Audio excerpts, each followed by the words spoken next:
చరిత్రలో తొలి కార్మిక రాజ్య స్థాపకుడిగా లెనిన్ స్ఫూర్తి కొనసాగుతుందని సిపిఎం జిల్లా కమిటీ సభ్యులు దువ్వ శేషబాబ్జీ కొనియాడారు. లెనిన్ శతవర్ధంతి కార్యక్రమం ముగింపు సందర్భంగా సిపిఎం ఆధ్వర్యంలో రాష్ట్ర వ్యాప్తంగా జరుగుతున్న కార్యక్రమంలో భాగంగా కాకినాడ సుందరయ్య భవన్లో సోషలిస్ట్ విప్లవం లెనిన్ కృషి అనే అంశంపై సదస్సు నిర్వహించారు. సిపిఎం జిల్లా కార్యదర్శి కర్ణం ప్రసాదరావు అధ్యక్షతన జరిగిన సదస్సులో దువ్వ శేషబాబ్జీ ముఖ్య వక్తగా ప్రసంగించారు.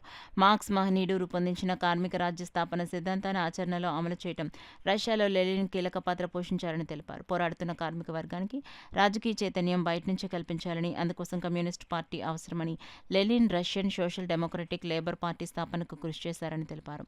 లెనిన్ స్ఫూర్తి కొనసాగుతూనే ఉంటుందన్నారు. సిపిఎం జిల్లా కమిటీ సభ్యులు ఎం రాజశేఖర్, జి బేబీరాణి మాట్లాడుతూ వలస దేశాల విముక్తికి రష్యన్ విప్లవం చాలా తోడ్పాటును అందించిందన్నారు. భారతదేశంలో ప్రభుత్వ రంగ నిర్మాణంలో రష్యా సహకారం మరవలేమన్నారు. ఈ సదస్సులో సిపిఎం జిల్లా కమిటీ సభ్యులు కెఎస్ శ్రీనివాస్, టేక్ముడి ఈశ్వరరావు, నీలపాల, సూరిబాబు, పలవెల వీరబాబుతో పాటు K Veerababu, Medisetti Venkataramana, K Simhachalam, K Satyaraju, CH Ajay, Chandramalla Padma, Narla Eswari, Darapureddy Satyanarayana తదితరులు పాల్గొన్నారు.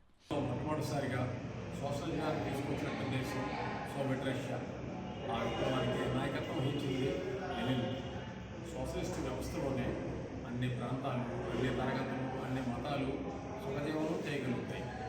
అసమానతలు లేనటువంటి సమాజం అది. అందరికీ కూడు ఉండ నిలవడానికి నీడ ఏర్పాటు చేసినట్టు చేస్తుంది. మహిళలకి తొలిసారి ఓటు కల్పించారు. 8 గంటల పని విధానాన్ని అమలు చేశారు. నేను చూసుకున్నట్టు వలస దేశాల్లో ప్రజలందరికీ కూడా స్వేచ్ఛనిచ్చారు. ఇలాంటి కొన్ని ప్రత్యేకతను ప్రవేశపెట్టినటువంటి వ్యవస్థది. అందరికీ ఖచ్చితంగా ఉపాధిని చూపించారు. చేసిన పనికి సరిపోయేటట్టు వ్యాధులు చేసి అసమానతలు లేని సమాజంలో అలాంటి ఒక సోషలిస్ట్ విప్లవానికి నాయకత్వం వహించింది లెనిన్. ఈరోజు ఆయన శతవర్ధంతి. దేశవ్యాప్తంగా గత ఏడాది నుంచి ఈ ఏడాది జనవరి 21 లెనిన్ శతవర్ధంతి సభలు జరుపుతూ ఈ శతవర్ధంతి సభల సందర్భంగా ప్రజలందరికీ కూడా సోషలిజం యొక్క ఔన్నత్యాన్ని, సోషలిజంలో ప్రజల పరిస్థితి ఎలా ఉంటాయనే దాన్ని, సోషలిజాన్ని ఎలా సాధించుకోవాలి,